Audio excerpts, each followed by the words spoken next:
লোকের ঘরে বাচ্চার মারা কিন্তু পালিয়ে যায় রে। যখন আমি পালিয়ে যাবো তখন তুমি বুঝতে পেরে যাবো কত ধানে রুকো যারা কত চাল। হ্যাঁ হ্যাঁ, আমি তো বেয়া হবে ঠ্যাং তুলে রেডি হয়ে আছি, বুঝতে পারছি। বয়স হয়ে গেছে তো, আর ঠিক আছে এখন বউ থাক। হ্যালো বন্ধুরা, এই যে দেখতে পাচ্ছ তোমাদের দাদাভাই এখানে লাইটের কাজ করছে। আর আজকে তোমাদের সাথে একটা ভিডিও শেয়ার করব।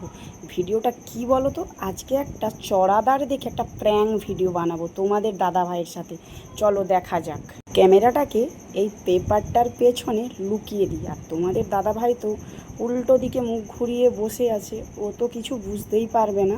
তো চলো আমাদের ভিডিওটা প্রথম থেকে শেষ পর্যন্ত বন্ধুরা স্কিপ না করে দেখতে থাকো। কি গো, কি করো? কোথায় আমাকে কোথায় গাঁথতে দেবো ছিলেন? খুশকি খবর কেন? দাও আমি তোমার গেঁথে দেবো, চাপ নেই। হাই একটা পিড়া আনলে তো ভালো হতো গো, ভুল হয়ে গেল গো। একটু বসি তোমার কাছে, আর কি করব। খুসখুস, আমি তো তোমাকে খুসখুসাই কি বলি। পূজা তো চলে আসলো, তুমি কি কিছু কি কেনাকাটা করে দেবো না? এই বছর হবে নি গো। সবার হয়ে গেছে, সবার হয়ে যায় রে, শুধু আমাদেরই হয়নি। এই বছর অবস্থা খুব খারাপ। তোমার সারা জীবন অবস্থা খারাপ। এই মাইকবালাদের কোনোদিনও হারে উন্নতি নেই, তাদের সারা জীবনই অবস্থা খারাপ। এত লাখ টাকার মাল করে নিয়ে চলে আসলো, তার বেলা কষ্ট নেই। এদিকে লাইটের মাল করে নিয়ে চলে আসছে 1 লাখ টাকা। কলকাতা দিয়ে কালকে মাল করা হয়ে গেল, আবার মা হবে। তুমি শাড়ি বললে যেটা দরকার সেটা তো করতে হবে রে বাবা। তোমার তালুক, তোমাদের মাইকবালাদের হারে কোনোদিনও লক্ষ্মী নেই। ওরা শুধু বইয়ের গয়না ঘর ফর বন্ধক ফন্দক দিয়া টিয়া জায়গা টাকা বিক্রি করে শুধু মালপত্র করে নিতে পারবে। বালাদের আমার ঘাটা আছে, এদের ব্যাপার আমি সব জানি। আমি এখন তোমার এইগুলা গেঁথে দেবো, কত টাকা করে দেবো বলো? আরে না সবাই বেশি কথা মাস্টারি করতে মানে অত খুসখুসাই দেয়নি, সোজা ঘরে যাও। তুমি তো নিজেই তো বলছিল তার ল্যাম্প গুলা গেঁথে দিবি। ল্যাম্প গুলা গেঁথে দিবি, তুমি যদি ল্যাম্প গেঁথে দিতাম তো কপালটা ফিরে গেত। আমি তো জানা গেঁথে দেয়নি, তোমার কিছু করে দেয়নি। রুকো যারা সবার করো। তুমি কিনে দেবো, হ্যাঁ কিনা বলতো? পালিয়ে যা কাজের কাজে মাথা গরম করে তুমি এসে কথা বলো নি। পালিয়ে যা এখন। দেখবো তুমি কিনে দেবো নি তো দেখো, লোকের ঘরে বাচ্চার মারা কিন্তু পালিয়ে যায় রে। যখন আমি পালিয়ে যাবো তখন তুমি বুঝতে পেরে যাবো কত ধানে কত চাল।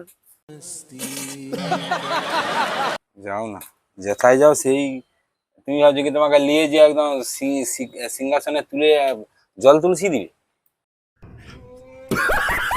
হ্যাঁ দিতেও পারে তো। জল তুলসী এমন দিবে কিনা সে বুঝতে পেরে যাবো, সে সুখ কাকে বলে সে বুঝিয়ে দিবে।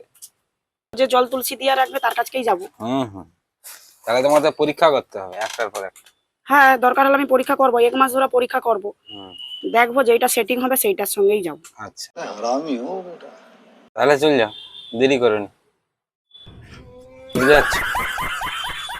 আমি চলে গেলে তোর কি হবে বুঝতে পারছো তো? তোর ডুগডুগি বেঁচে যাবে।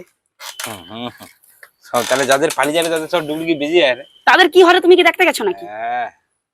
আমি একটা জিনিস সবসময় জানো, তুমি একটা জিনিস মাথা রাখো, তুমি একটা আমি বুঝতে পারছি তুই চাইছু আমি মরে যাই, আমি মরে গেলে তুই আবার একটা বিয়ে করবি। তোর এইসব কথাবার্তা গুলা আমি ঠিক বুঝতে পারছি ব্যাপারটা। হ্যাঁ হ্যাঁ, আমি তো বেয়া হবে ঠ্যাং তুলে রেডি হয়ে আছি, বুঝতে পারছো? রুকো যারা এখনকার মিয়া বাবা, আজ কালকে যদি বেয়া হই, যাকে বেয়া হবে সে তো তার আমাকে তার এই কুমারী মেয়ে ছিলাম ওর কাছে তুলে আমি, যাকে বেয়া হবে নিশ্চয়ই তারও একটা বাচ্চা থাকবে। হ্যাঁ, আসে তার বাচ্চা যখন আসবে সে মিয়া সে কি ছেড়ে দিবে ভাবছো? কি ছেড়ে দিবে? এই যে দুটো যে ছোট ছোট বাচ্চাকে ছোট থেকে মানুষ করিনি, লাস্টে কিনা এদের ভাগ্যে এদের কিনা সে চুয়া আর সে তার কিনা সব নিজের গোড়ায় তার বেটার নামে বুঝিয়ে দিবে। তোমার তো এই পক্ষের বউ, আমি তো মরে পাঠশালা যাব। বন্ধ করো। তোমার এই পক্ষের বউ তো মরে যাবে, আমি তো মরে যাব। দরকার হয় বাচ্চাদের নামে লিখে দিয়া আশ্রমে পালিয়ে যাবো, ঠিক আছে? সাব্বাস বেটা। পাঠশালায় নেই ভাই, বাপিও পাঠশালায় নেই, ঠিক আছে? আসল কথা তা নয়, বাপির বয়স হয়ে গেছে তো। ঠিক আছে, এখন বউ থাকতে বউ আর পারবি না। আসল কথা তা নয়, তুই তো জানু এ তো মোয়ের তার বেশি দিন পর মানেনি তো ফুটে যাবে। রুকো যারা সবার করো। হ্যাঁ হ্যাঁ, সব ফুটে যায় রে তো। আচ্ছা তুমি যে এরকম যে মুখের খিস্তি টিস্তি যে দিয়ে দিল, হ্যাঁ, কি হয়েছে? ভেবা দেখছো তুমি? কেন?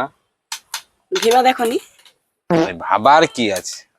এখানে আর কেউ কি আছে? তুমি আছো আর আমি আছি, দেখো। আর কি আছে? হ্যালো বন্ধুরা, তোমাদের দাদা ভাই বয়স হয়ে গেছে আর পা। যাই হোক, আমি বুঝতে পেরেছি পূজায় ড্রেস টেস হবে নি, প্র্যাঙ্ক ভিডিও করতে গেছিলাম, কিন্তু कैसा लगा मेरा मजाक। একটা কথা শুনে আমার খুব ভালো লাগলো। এ মালটা তাহলে আর বিয়েটি আমি মরে গেলে করবে নি, তাহলে নিশ্চিন্তে অত শত জানিনি, পূজার ড্রেস ফ্রেস কেনার জন্য তৈরি হও। হ্যালো বন্ধুরা, আমার ভিডিও বানাইতে আসি, কি দিয়া কাজ নেই কেন? কি করব? শালা মশার কামড় খেতে ডেনাবে থাকে, আর কি করবো? ভিডিও বানাইতে আসে। চল। অত অত অতদিন ধরে বলতেছি আমার দুটো ভিডিও বানিয়ে দাও, ভিডিও শুধু সোশ্যাল মিডিয়া দিয়ে টাকাটা আসলে টাকাটা নিয়ে কলকাতাকে মাল করতে চলে যাবে। शाबाश बेटा। ভিডিও করার কথা বলে ভিডিও করবে নি, ওই জন্য আমার একটা প্র্যাঙ্ক ভিডিও বানিয়ে নিলাম। কি করব, ইউটিউবে তো পোস্ট করে ওয়াচ টাইমটা তুলতে তো হবে। তো যাই হোক বন্ধুরা, আমাদের প্র্যাঙ্ক ভিডিওটা আমাদের হাসব্যান্ড, এই বাসটা যাওয়ার সময় পাইনি, আমাদের হাজব্যান্ড ওয়াইফের রোমান্টিক গালাগালি ঝগড়ার কথাবার্তা শুনে তোমাদের কেমন লাগলো, আর তোমাদের দাদা ভাইয়ের বক্তব্য কেমন লেগেছে, আর আমার কথাবার্তাগুলো কেমন লেগেছে, অবশ্যই তোমরা কমেন্ট করে জানিও। আর যারা আমাদের ইউটিউব চ্যানেল নতুন, প্লিজ চ্যানেলটিকে সাবস্ক্রাইব করতে ভুলো না। সবাই ভালো থেকো, টাটা বাই বাই, দেখা হচ্ছে তোমাদের সাথে পরবর্তী নতুন ভিডিওতে, টাটা।